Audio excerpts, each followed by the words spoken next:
हरे कृष्णा। नमस्कार प्रिय श्रोताओं, आज आप सभी इस वीडियो में जानेंगे बलराम जयंती के बारे में। आप सभी से मेरा निवेदन है कि आप इस वीडियो में अंत तक मेरे साथ बने रहे। भाद्रपद मास के कृष्ण पक्ष की षष्ठी तिथि को एक विशेष और पावन पर्व मनाया जाता है, वह है हल षष्ठी व्रत।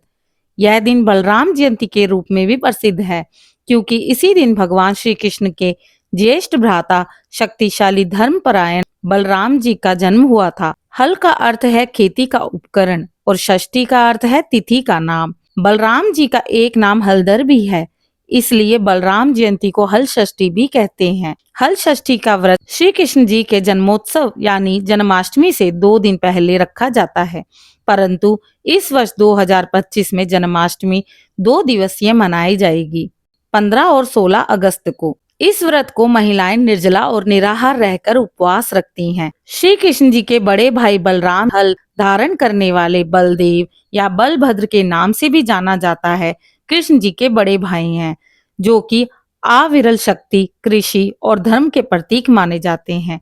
हल षष्ठी व्रत बलराम जयंती विशेष रूप से संतान की लंबी आयु, उनके स्वास्थ्य व समृद्धि की कामना के लिए रखा जाता है। बहनें व्रत धारिणी व्रत का संकल्प लेती हैं और हल धर्मपरायण बलराम मां रोहिणी, जो बलराम जी की माता हैं, गोमाता और भूदेवी का विशेष सम्मान करती हैं।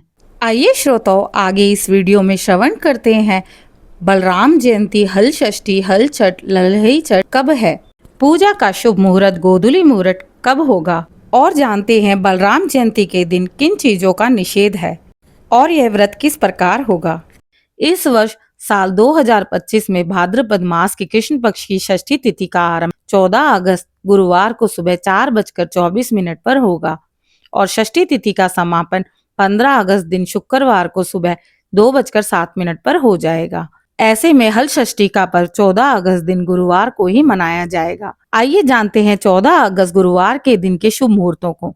इस दिन सूर्योदय सुबह 6:07 पर होगा और सूर्यास्त का समय शाम 6:56 पर रहेगा। चंद्रोदय का समय रात 10:20 पर है। इस दिन ब्रह्म मुहूर्त सुबह 4:23 से 5:07 तक का होगा और शाम की पूजा का मुहूर्त अथवा गोधूली मुहूर्त शाम 7:01 से 7:23 तक का है, जिस दौरान आपको पूजा कर लेनी चाहिए।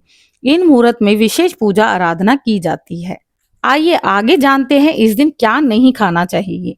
इस दिन हल से जोते हुए खेत के अन्न जैसे गेहूं, जौ, धान, बाजरा, मक्का आदि का सेवन निषेध होता है। मान्यता है कि इस दिन हल से जोते गए खेत के अन्न का सेवन करने से संतान को कष्ट पहुंचता है। दूध से बने गर्म पकवान, दूध, दही, मक्खन का सेवन कच्चे या ठंडे रूप में कर सकते हैं, परंतु पकी हुई चीज खीर, हलवा आदि नहीं बनाना चाहिए। इस दिन पकी हुई दाल जैसे मूंग, अरहर, चना, उड़द आदि दालें ना खाएं। विशेषकर इस दिन हरी सब्जियों का प्रयोग नहीं करना चाहिए, विशेषकर पालक, लौकी, भिंडी, बैंगन जैसी सब्जियां निषेध होती हैं।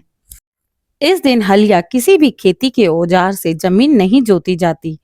यह धरती माँ को विश्राम देने और बलराम जी के हल का सम्मान करने का दिन होता है। इस दिन मांसाहार, शराब का सेवन निषेध होता है, क्योंकि यह दिन सात्विक व्रत और संतान कल्याण का पर्व माना जाता है। आइए जानते हैं इस दिन क्या खाया जा सकता है। इस दिन दूध, दही, छाछ, मक्खन का सेवन कर सकते हैं। गुड़, धान की लाई, चना, झड़ा हुआ मौसमी फल। हल षष्ठी व्रत में सूर्योदय से सूर्यास्त के बीच पूजा करना अत्यंत शुभ माना जाता है, विशेषकर मध्याह्न काल में, क्योंकि बलराम जी का जन्म इसी समय हुआ था। यह दिन केवल बलराम जी की जयंती ही नहीं बल्कि कृषक संस्कृति के प्रति कृतज्ञता का दिन है। बलराम जी जो शेषनाग के अवतार हैं, वे मानव को परिश्रम, धर्म, धरती से जुड़ने की प्रेरणा देते हैं। उनके हाथ में हल होना इस बात का प्रतीक है कि जीवन का असली सुख परिश्रम और सादगी में है। अगले वीडियो में बलराम जी की जन्म और हल षष्ठी की कथा जरूर सुनें। आप सभी का मेरे साथ इस ज्ञानवर्धक जानकारी में बने रहने के लिए धन्यवाद। इस चैनल को लाइक, शेयर, सब्सक्राइब करना ना भूलें और कमेंट में जय बलराम, हरे कृष्णा जरूर लिखें।